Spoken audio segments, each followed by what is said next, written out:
La primera generación de las computadoras abarca del año de 1951 hasta 1958. En esta generación había un gran desconocimiento de las capacidades de las computadoras. Las computadoras eran construidas por medio de tubos de vacío y estaban programadas en lenguaje máquina. La UNIVAC 1 fue utilizada en 1951 para procesar el censo en Estados Unidos, debido a que disponía de 1000 palabras de memoria central y podían leer cintas magnéticas. Entre 1953 y 1957 se desarrolló la IBM 701, de la cual se entregaron solamente 18 unidades. La computadora más exitosa de la primera generación fue la IBM 650, de la cual se produjeron varios cientos. Esta computadora, que usaba un esquema de memoria secundaria llamado tambor magnético, que es el antecesor de los discos actuales. Las principales características de esta generación son: usaban tubos de vacío para procesar información. Usaban tarjetas perforadas para ingresar los datos y programas. Usaban cilindros magnéticos para almacenar información e instrucciones internas. Usaban el sistema binario. Eran muy grandes, generaban gran consumo de energía eléctrica y también mucho calor, además de ser muy lentas. La segunda generación de las computadoras abarca del año de 1958 hasta 1964. En esta generación las computadoras se reducen de tamaño y son de menor costo. Aparecen muchas compañías y las computadoras eran bastante avanzadas para su época, como la serie 5000 de Burroughs y la Atlas de la Universidad de Manchester. Algunas de estas computadoras se programaban con cintas perforadas y otras más por medio de cableado en un tablero. Los programas eran hechos a la medida por un equipo de expertos. Analistas, diseñadores, programadores y operadores. El usuario final de la información no tenía contacto directo con las computadoras. Esta situación en un principio se produjo en las primeras computadoras personales, pues se requería saberlas programar, alimentarle instrucciones, para obtener resultados. Por lo tanto, su uso estaba limitado a aquellos que gustaran de pasar un buen número de horas escribiendo instrucciones, corriendo el programa resultante y verificando y corrigiendo los errores o bugs que aparecieran. El usuario de las computadoras va cambiando y evolucionando con el tiempo. De estar totalmente desconectado a ellas en las máquinas grandes, pasa la PC a ser pieza clave en el diseño tanto del hardware como del software. Aparece el concepto de Human Interface, que es la relación entre el usuario y su computadora. Se habla entonces de hardware ergonómico, adaptado a las dimensiones humanas para reducir el cansancio. Diseños de pantallas antirreflejos y teclados que descansen la muñeca. Las principales características de esta generación son: uso de transistores. 200 transistores ocupaban el mismo espacio que un tubo de vacío. Lenguajes de programación COBOL y Fortran. Primer simulador de vuelo y Lind primero. Disminuye tamaño de las computadoras. La tercera generación de las computadoras abarca del año de 1964 hasta 1971. Se inaugura con la IBM 360 en abril de 1964. 3. La IBM produce la serie 360 con los modelos 20, 22, 30, 40, 50, 65, 67, 75, 85, 90, 195, que utilizaban técnicas especiales del procesador, unidades de cinta de 9 canales, paquetes de discos magnéticos y otras características que ahora son estándares. El sistema operativo de la serie 360 se llamó OS, que contaba con varias configuraciones, incluía un conjunto de técnicas de manejo de memoria y del procesador que pronto se convirtieron en estándares. A mediados de la década de 1970, aparecen en el mercado las computadoras de tamaño mediano, o minicomputadoras, que no son tan costosas como las grandes, llamadas también como mainframes, que significa también gran sistema, pero disponen de gran capacidad de procesamiento. Algunas minicomputadoras fueron las siguientes: la PDP-8 y la PDP-11 de Digital Equipment Corporation, la VAX, Virtual Address Extended, de la misma compañía, los modelos Nova y Eclipse de Data General, la serie 3000 y 9000 de Hewlett Packard con varios modelos el 36 y el 34, la One Huella, Bull, Siemens de origen alemán, la IC fabricada en Inglaterra. En la Unión Soviética se utilizó la US, Sistema Unificado, RIAD, que ha pasado por varias generaciones. Las principales características de esta generación son circuitos integrados para procesar la información. Se desarrollan los chips para almacenar y procesar información. Surge la multiprogramación. Emerge la industria del software. Mini computadoras IBM 360 y DTDP-1. La cuarta generación de las computadoras abarca del año de 1971 hasta 1983. Aquí aparecen los microprocesadores, que es un gran adelanto de la microelectrónica, son circuitos integrados de alta densidad y con una velocidad impresionante.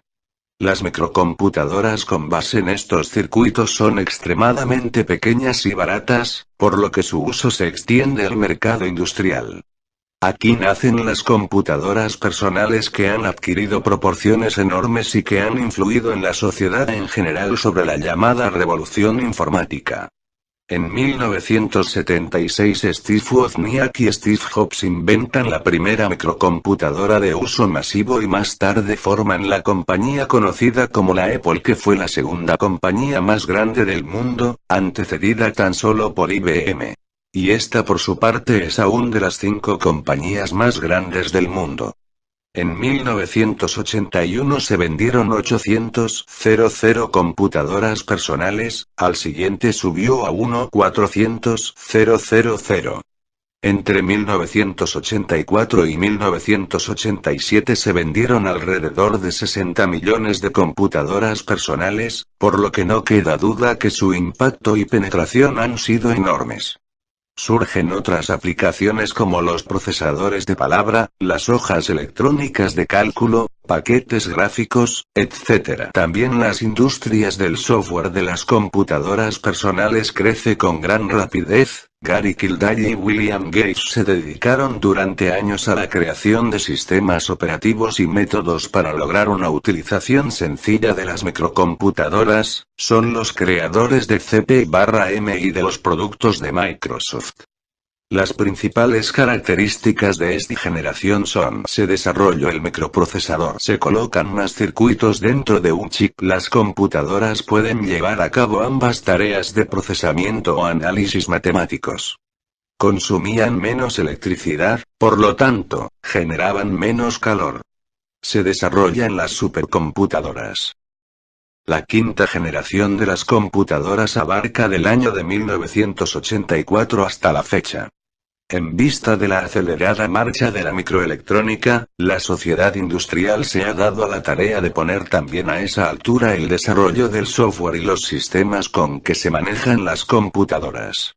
Surge la competencia internacional por el dominio del mercado de la computación, en la que se perfilan dos líderes que, sin embargo, no han podido alcanzar el nivel que se desea. La capacidad de comunicarse con la computadora en un lenguaje más cotidiano y no a través de códigos o lenguajes de control especializados. Japón lanzó en 1983 el llamado programa de la quinta generación de computadoras, con los objetivos explícitos de producir máquinas con innovaciones reales en los criterios mencionados. Inteligencia artificial. La inteligencia artificial es el campo de estudio que trata de aplicar los procesos del pensamiento humano usados en la solución de problemas a la computadora. Robótica. La robótica es el arte y ciencia de la creación y empleo de robots. Un robot es un sistema de computación híbrido independiente que realiza actividades físicas y de cálculo. Están siendo diseñados con inteligencia artificial, para que puedan responder de manera más efectiva a situaciones no estructuradas. Sistemas expertos. Un sistema experto es una aplicación de inteligencia artificial que usa una base de conocimiento de la experiencia humana para ayudar a la resolución de problemas. Redes de comunicaciones.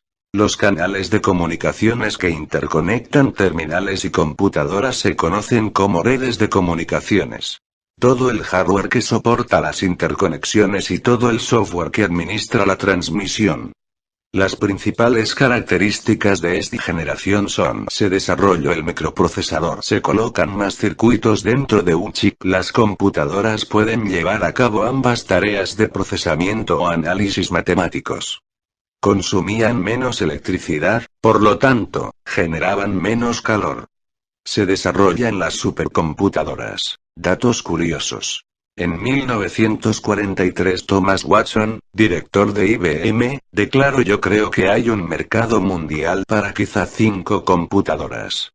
En 1945, una computadora de Harvard tenía un desperfecto. Grace Hopper investigó y encontró un insecto en uno de los circuitos. Solo removió el insecto y desde entonces cada vez que hay un desperfecto en un programa de computadora se dice que tiene un bug insecto. La frase navegar en Internet fue adoptada desde 1992. El primer anuncio de Banner apareció en 1994. Las primeras memorias USB de 4 MB. Los primeros modelos usaban una batería para conservar los datos, igual que los cartuchos de videojuegos de los 90S para conservar los save files. Los correos electrónicos o emails, de hecho, aparecieron antes que el World Wide Web. El usuario de computadoras promedio parpadea 7 veces por minuto, cuando una persona normal lo hace 20 veces por minuto. El CPU en tu celular tiene más poder de proceso que todas las computadoras que contenía el Apolo 11, el cohete que puso a 2 hombres en la Luna. Historia de los centros de cómputo en México. México entró en la época de la computación electrónica en el momento en que Estados Unidos y otros países desarrollados encontraron la forma fácil de hacer negocio dentro del entorno del procesamiento electrónico de datos en los países tecnológicamente atrasados. Se obtuvo la tecnología de fácil aplicación. Sin personas que estuvieran preparadas para recibirla, entenderla y explotarla metódicamente. Se obtuvo con plena falta de experiencia, dicho de otra manera. Se tomó lo importado como una verdad, única y absoluta, mientras los países exportadores de esta tecnología seguían trabajando y desarrollando conceptos y técnicas más avanzadas. A inicios de los años 70, en Estados Unidos se duplicó el personal de informática, en Japón se quintuplicó. En México solo aumentó un 60%, el cual no fue suficiente para alcanzar el ritmo de crecimiento del número de instalaciones. Además, en ese entonces la tendencia era aumentar el tamaño y la capacidad de las computadoras, pero no se aumentó el número de técnicos especializados. No se tuvo la capacidad para absorber nuevos conceptos, aplicaciones, sistemas avanzados ni nuevos lenguajes de programación, y por lo tanto el desarrollo informático volvió a estancarse por años. Por eso formamos vicios, ya que sin contar con buenas directrices, se improvisaba y se tomaba como procedimiento único y verdadero. Al inicio de la década de los 70 empezaron a surgir algunos profesionales en informática. Para entonces comenzaba a percibirse la diferencia entre un improvisado y un profesional. Se comenzaba a entender que cuando se contrataba a un profesional se tenía la garantía de su labor. Los centros de cómputo en los 90s, las posibilidades de técnicas modernas de comunicación vía telefónica, microondas y satélite hicieron que se inventaran nuevas técnicas en el manejo de datos, bases de datos, teleproceso, sistemas operativos, software.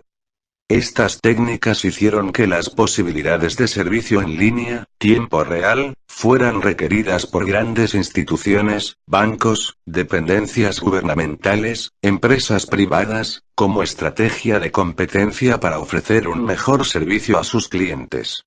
Primer rezago. Administración de los centros de cómputo. En la década de los 60, en México eran muy pocas las empresas que tenían una macrocomputadora para el proceso de sus datos. Las bases de datos grandes y complejas que requieren de almacenamiento centralizado se encuentran en las estaciones de trabajo. Los recursos de información considerados como la suma del software de hardware están mucho más controladas desde estaciones de trabajo. El sistema es una red, de hecho, está compuesto de redes múltiples. Una red troncal de alta capacidad conecta muchas redes de áreas locales y dispositivos.